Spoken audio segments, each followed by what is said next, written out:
Greetings, it's Ian from RTO here. Welcome to Retro Ranking. And because it's getting towards Christmas, I thought I would rank and do my top 10 favourite Christmas carols, traditional ones, and give a bit of history about them and what they mean to me. Because one thing I do like about Christmas is the traditional carols and the carol service, the nativity. You know, growing up, you know, at school, it was a big part of the Christmas thing we did at school, and it was lots of good memories. So here we are with 10 Christmas carols that I really love. So coming in number 10 is Deck the Halls. Now, Deck the Halls is a very traditional Christmas carol. The melody is Welsh, and it dates back to the 16th century, so it's been around a long time, and belongs to a winter carol, Nos Galan, while the English lyrics were written by Scottish musician Thomas Orpheant round about 1862, they reckon. Now, this carol, once I hear this, you know it's Christmas. This is the Christmas carol when you hear it on the telly or on the radio. Once you hear this, you feel Christmassy, and it's very jolly, it's very uplifting, and I really enjoy that one. Okay, number 9. A bit of a good King Wenceslas or Wenceslas. Now this dates back. The English translation was done in 1853 by John Mason Neal, but it comes from a Czech poem by Václav Oslas Svoboda. Don't know how long ago it came out, but I love this. I love the story. You know, good King Wenceslas looked on the feast of Stephen. Now, when we used to sing this at school, we used to have a little chuckle, and a lot of us couldn't sing it properly because it says it was in the very sod. Now, for the educated people, sod is a lump of myrrh. But at school, sod was a rude word. You know, I was 7 or 8. So we never could sing this carol without laughing. Even the teacher, he was to say, "Stop being silly, boys." Yeah. That's when they explained. It was our headmaster at that school. His name was Mr. Hill. He was a wonderful headmaster, and he was an old sort of. But he really understood what we were doing and why we was giggling. And he just said, "Boys, this is what sod is." And he took us outside and said, "That is sod." And he just give us a bit of earth. It's a word for something. And we never laughed again. But you see, that's the sort of guy, instead of telling us off, he used to educate us. I've got fond memories of Mr. Hill. Okay then, coming in at number 8, it's the wonderful Hark the Herald Angels Sing. Now this goes way back to 1739, and it's a collection of hymns and sacred poems brought together based on Luke 2, chapter 2, verse 14 apparent. I just love the angelic sounding of this. I love hearing this on Christmas Eve when you have the carols on the BBC, usually from Cambridge or Oxford, I can't remember, but when they all sing this, it's just wonderful to hear. As much as I love my metal, I do love traditional Christmas carols, and when they're sang properly. Definitely a thing for Christmas Eve evening. Okay then, coming in at number 7,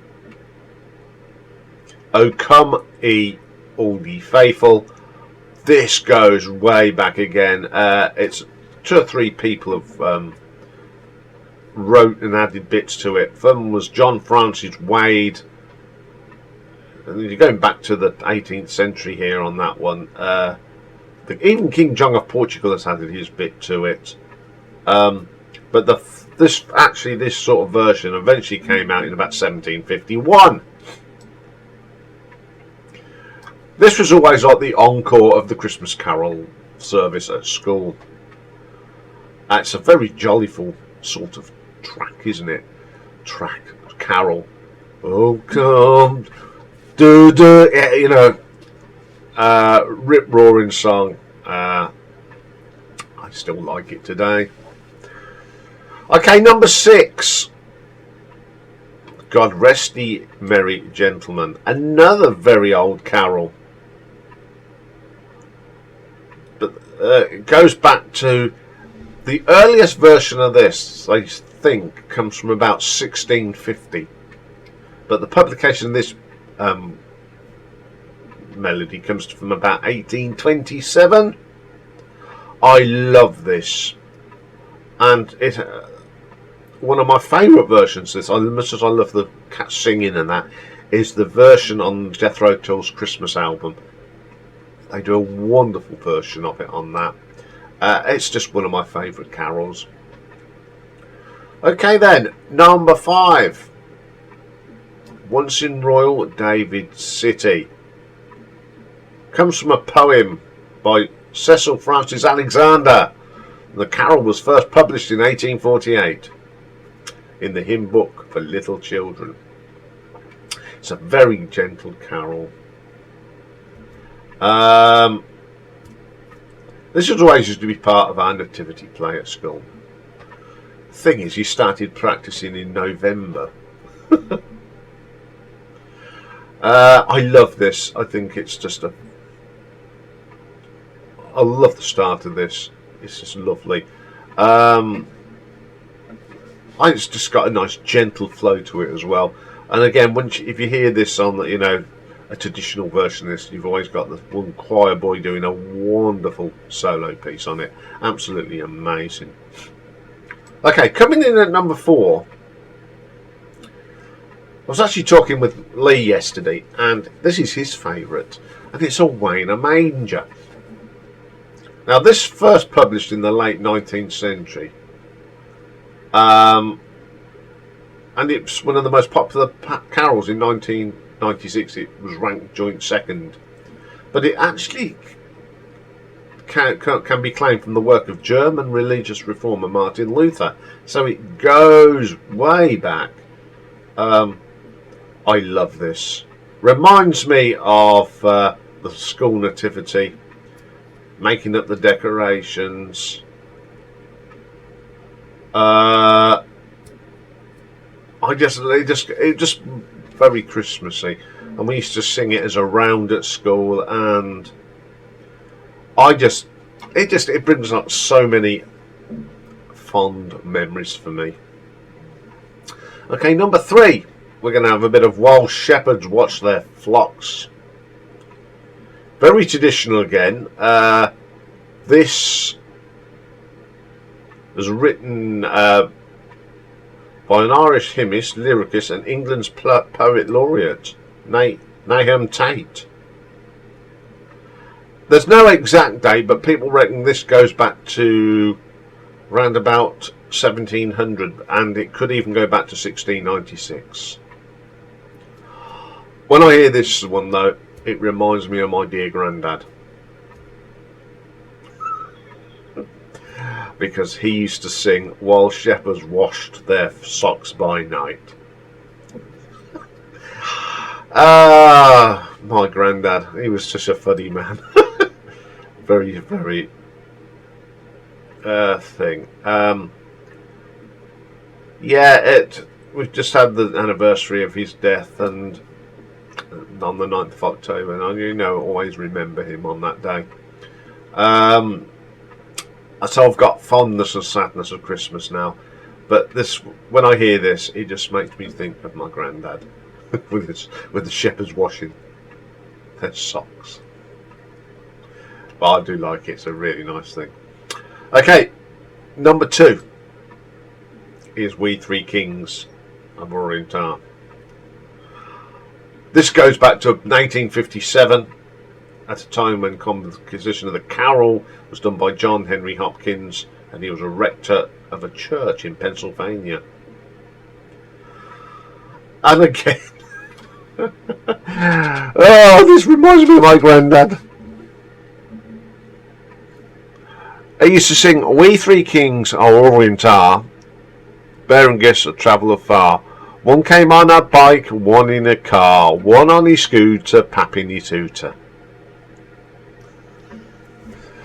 Oh, granddad.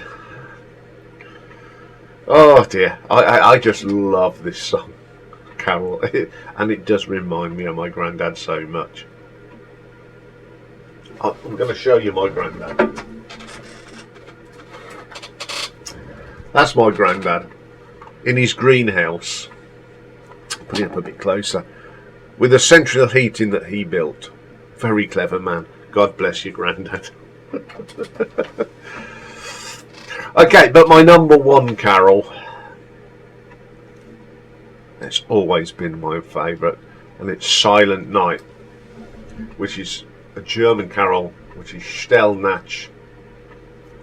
Comes back, written by Franz Xavier Gruber, composed in 1818, and the lyrics are edited by Joseph Moir, who came from Obernof by Salzburg in Austria, and it was declared a part of cultural heritage by UNESCO in 2011. My favourite carol of all time. There's so many good versions of this. Enya's done one. Mike Oldfield did a brilliant one. But why I like this more than anything. Now, when I was about 10, one of my presents was like an organ. But because I weren't very musical, it was an organ, and you play by numbers. So you've got your tune book, and you've got to tell you where your chords and your tones. And I learnt to play this. And it's probably one of the only things I can play on piano. Apart from Amazing Grace and Twinkle Twinkle Little Star. I play this by memory. And when I got a stylophone, I learnt to play this on the stylophone. I just love this. It's such a lovely, lovely tune. So I just love singing. I used to remember singing this lovely, lovely thing. So that's my top 10 carols, but I have got some honourable mentions. Okay, and the first one is The First Noel. Very traditional English one. It comes from Cornwall, and it's dated back to about 1823. But when I first heard this, I thought they were singing about Noel Edmonds. Very bizarre. The First Noel. What a polyarse. And my second honourable mention is a lovely... It's actually a poem put to music, and it's in the mid-bleak. Shall we start again? In the bleak midwinter. Now this goes back to about 1872. The poem, and in 1906, Gustav Holst of the Planets put some music to it, and we had in this one of those things. I love this. When you open the curtains in the morning on a real frosty day, when the trees are covered in frost, this comes in my head every time.